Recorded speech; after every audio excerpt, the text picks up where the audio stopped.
Bueno, en este video les compartiremos nuestro informe de laboratorio del curso de Química Analítica Instrumental. Para introducirnos en el tema, primero definiremos al color y al espectro de luz visible. En 1666, Newton se dio cuenta que los colores no son inherentes a los cuerpos, es decir, la superficie de un objeto refleja parte de la luz absorbida y absorbe la restante.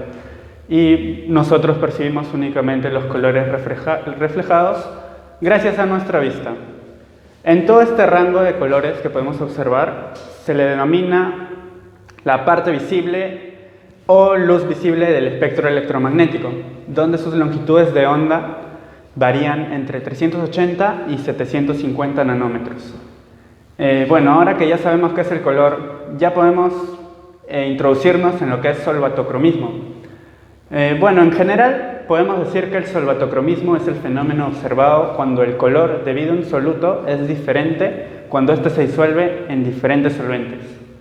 Pero, ¿qué es lo que en realidad pasa? Para esto debemos recordar que existen solventes polares como el agua, acetona o etanol, y apolares como el hexano, tolueno o benceno.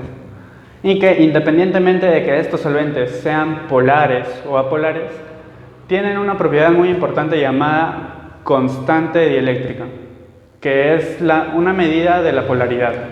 Es decir, a mayor polaridad, mayor constante dieléctrica. Ahora sí podemos explicar lo que en realidad ocurre. El efecto solvatocrómico ocurre porque el soluto, al interactuar con diferentes solventes, ya sabemos que los diferentes solventes tienen diferentes constantes dieléctricas, experimenta un efecto diferente de su estado fundamental electrónico.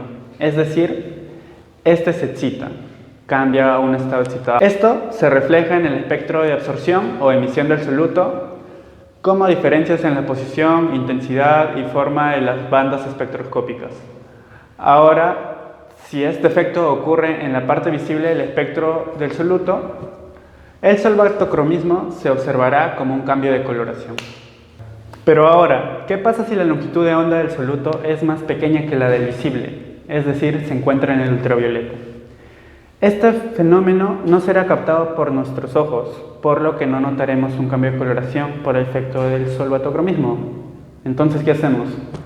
Para esto se utiliza un espectrofotómetro UV que permite medir longitudes de onda a esta escala y así notaremos el efecto por la diferencia del espectro, específicamente midiendo su longitud de onda máxima, ¿no? Ahora, también necesitamos saber qué es el efecto batocrómico. Los espectros de los iones y radicales libres suelen estar desplazados hacia longitudes de onda más largas con relación a los de sus correspondientes moléculas no disociadas y neutras. Por ello es frecuente que iones o radicales cuyas moléculas neutras sean incoloras presenten coloración. Y el isocrómico es el desplazamiento hacia longitudes de onda más cortas. El problema a resolver. La espectroscopía y la espectrometría ultravisible, y en especial el concepto de solvatocromismo, se puede utilizar para explicar fenómenos como la solubilidad. Podemos orientar estos conceptos a la industria del petróleo y petroquímica, por ejemplo, en el uso de solventes derivados del petróleo. A las técnicas espectrofotométricas y conceptos como el solvatocromismo nos ayudará a predecir el uso adecuado de estos solventes para sus usos particulares. Además, el solvatocromismo se ha podido utilizar en sensores ópticos para la identificación de sustancias. Esto se puede explicar de una manera general cuando hay una variación en el espectro. En la longitud de onda del sensor detecta esta variación y nos facilita la identificación. Actualmente, una empresa italiana ha desarrollado un sensor óptico inteligente e integrado para la monitorización y calidad de gas natural y prevenir daños en equipos, aumentando la seguridad del entorno laboral en la industria del petróleo y gas. El sensor consta de una estructura resistente a los impactos con fuentes de luz para la excitación de gas y una cámara para leer el espectro, una sonda de fibra y un software de análisis inteligente. La empresa busca socios industriales interesados en colaborar con el desarrollo del producto, en la fase de industrialización del sensor y en la explotación de su potencial comercial. Ahora voy a seguir con los objetivos. Primero, va a ser comprobar que las especies cromóforas y ausócromas, al ser afectadas por la radiación, causan variaciones en los espectros. Nuestro otro objetivo es identificar estructuras moleculares a través de la lectura de sus espectros por el efecto de la solvatocromía. Para la parte experimental, lo primero que se hizo fue encender el equipo espectrofotómetro de la marca Shimadzu, modelo V1700, para así ajustar el equipo. Luego de haberse ajustado, se conectó el equipo a la computadora mediante un cable en el puerto RS232. Para poder pasar el control a la computadora, se seleccionó en el equipo la opción control de computadora. En la computadora, utilizando el software con el cual trabaja el equipo, se seleccionó el comando conectar. Después se verificó el buen estado de los portaceldas. En la computadora se configuró en el software los parámetros de la gráfica de absorbancia versus longitud de onda, específicamente un rango de 200-800 nanómetros para la longitud de onda. Después se tomó 3 vasos de precipitado de 50 mililitros en los cuales se disolvieron pequeñas cantidades de naftaleno, alfa-naftol y beta-naftol en etanol al 96%. Respectivamente cada uno en un vaso, y con la ayuda de baguetas se agitaron hasta la disolución total. Primero se añadió el solvente de etanol en una de las celdas de cuarzo. Con la ayuda de un pedazo de papel tisú se limpió los lados transparentes de la celda para asegurar una lectura correcta. Luego se procedió a colocar esta misma celda en el espectrofotómetro en la posición de la celda de referencia. Segundo, se añadió en la otra celda de cuarzo la solución de naftaleno en alcohol. Se limpió con papel tisú los lados transparentes y se colocó esta misma celda en la posición de la celda de la muestra. Una vez colocadas las celdas en su posición, se realizó la lectura del espectro de la solución de naftaleno en etanol. Pero debido a que el equipo solo alcanza a leer una absorbancia de 4, se tuvo que diluir con más etanol la solución de naftaleno para realizar la lectura y así obtener una curva aceptable y dentro de los parámetros de la lectura del equipo. Igualmente se trabajó para las soluciones de alfa-naftol y beta-naftol en etanol al 96%, diluyéndolas mucho más para asegurar que la lectura del espectro sea la más adecuada. Posteriormente, en otros 3 vasos de precipitados de 50 mililitros, se disolvieron pequeñas cantidades de naftaleno, alfa-naftol y beta-naftol en heptano, respectivamente cada uno en un vaso, y con la ayuda de baguetas se agitaron hasta la disolución total. Antes de añadir las soluciones a las celdas de cuarzo, estas se lavaron y se secaron interiormente con la ayuda del papel tisú, asegurándose de que no quede rastro del solvente etanol utilizado anteriormente. Una vez limpiadas las celdas de cuarzo, se añadió el solvente heptano en una de las celdas y con la ayuda de un pedazo de papel tisú se limpió los lados transparentes de la celda. A continuación, se procedió a colocar esta misma celda en el equipo en la posición de la celda de referencia. Luego, se añadió en la otra celda de cuarzo, también limpia y seca, la solución de naftaleno en heptano. Se limpió con papel tisú los lados transparentes y se colocó esta misma celda en la posición de la celda de muestra.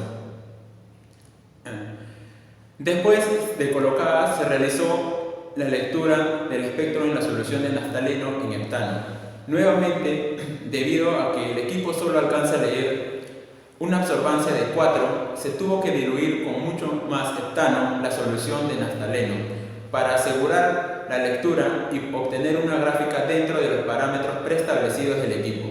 Asimismo, se trabajó igualmente para las soluciones de alfa-naftol y beta-naftol en heptano, y si es necesario, se diluyó mucho más con heptano para asegurar que la lectura del espectro sea la más adecuada.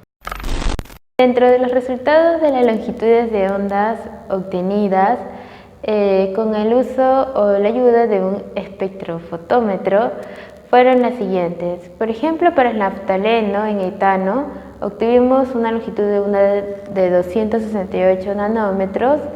En tanto para el etanol fue de 275, también en nanómetros. Para el caso del 1-naftol tuvimos una longitud de onda de 233,5 y eso fue hecho en etano. Y luego en etanol tenemos el valor de 296 nanómetros. Las absorbancias máximas obtenidas en el naftaleno nos arrojó un resultado de 3,76 aproximadamente. El naftaleno en etanol tiene un valor de 2,498 aproximadamente. y del 1-naftol su valor es de 3,9 en etano. En etanol tenemos el valor de 2,27 y finalmente el 2-naftanol en etanol es de 2,67. Recordemos que estas absorbancias máximas son las que nos van a permitir calcular las longitudes máximas. Como discusión de los resultados obtenidos, tenemos que tras la sustitución de un grupo hidroxilo en cualquiera de las dos posiciones, 1 o 2, del naftaleno, para poder dar 1-naftol o 2-naftol respectivamente, podemos apreciar que se rompe la simetría del naftaleno. Esto mezcla los dos estados electrónicos con un cambio asociado en el espacio relativo de energía y en magnitudes de momentos dipolares de transición. Además, el grupo hidroxilo es ausócromo bien conocido, es decir, es un grupo auxiliar que interactúa con el cromóforo a través de la deslocalización de su único par de electrones. Extendido así la conjugación y como consecuencia se obtiene un cambio batocromático, es decir, la onda se desplaza a valores mayores de longitud de onda, es decir, pasa a un color rojo. En la figura podemos apreciar los distintos espectros obtenidos en etanol y en etano, respectivamente. Se nota o es evidente la posición del grupo hidroxilo en el anillo aromático, que conduce a acoplamientos muy diferentes entre los dos estados electrónicos de naftaleno. La banda de naftaleno es sustancialmente desplazada hacia el rojo, que se muestra con un solo pequeño desplazamiento al rojo, mientras que para el 2-naftaleno la energía que se divide entre las dos bandas aumenta el cambio hacia el color azul. Las especies cromóforas y autócromas sí realizan cambios en los espectros, pero no solo dependen de su propia naturaleza, sino de otros factores tales como el tipo de solvente y propiedades, como la polaridad y las constantes dieléctricas. A través de la experiencia y después de haber realizado el análisis de los espectros obtenidos, se puede concluir que los solventes apolares causan disminuciones en las longitudes de ondas máximas y por el contrario los solventes polares causan un aumento de longitudes de ondas máximas.